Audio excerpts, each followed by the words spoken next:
Mkataba huu ambao tunaingia ni mkataba wa miaka 3 ambao utaenda kuwawezesha walimu zaidi ya 300 kwenye mikoa mbalimbali kupitia zile center ambazo zinaitwa Teachers Resource Centers, ambao tutawaunganisha kwa internet, lakini pamoja tunaenda kudonate vifaa vya tehama.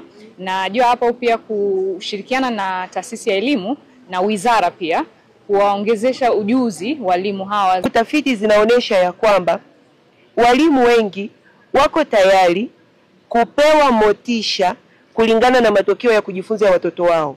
Yaani wako sawa kwamba mishahara wanayopewa hata kama ni midogo, lakini wangependa pamoja na mishahara midogo wapewe motisha kulingana na matokeo ya kujifunza ya wanafunzi.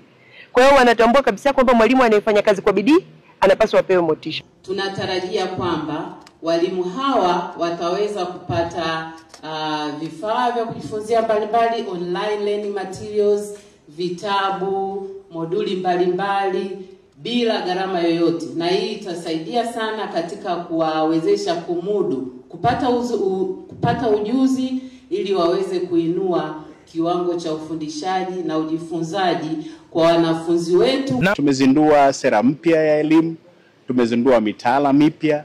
Sasa tunakwenda kujenga katika elimu ujuzi, na katika kuweka mkazo kule kwenye elimu ujuzi kunahitajika uwekezaji wa kutosha. Tunaamini kwamba serikali pekee yake haiwezi.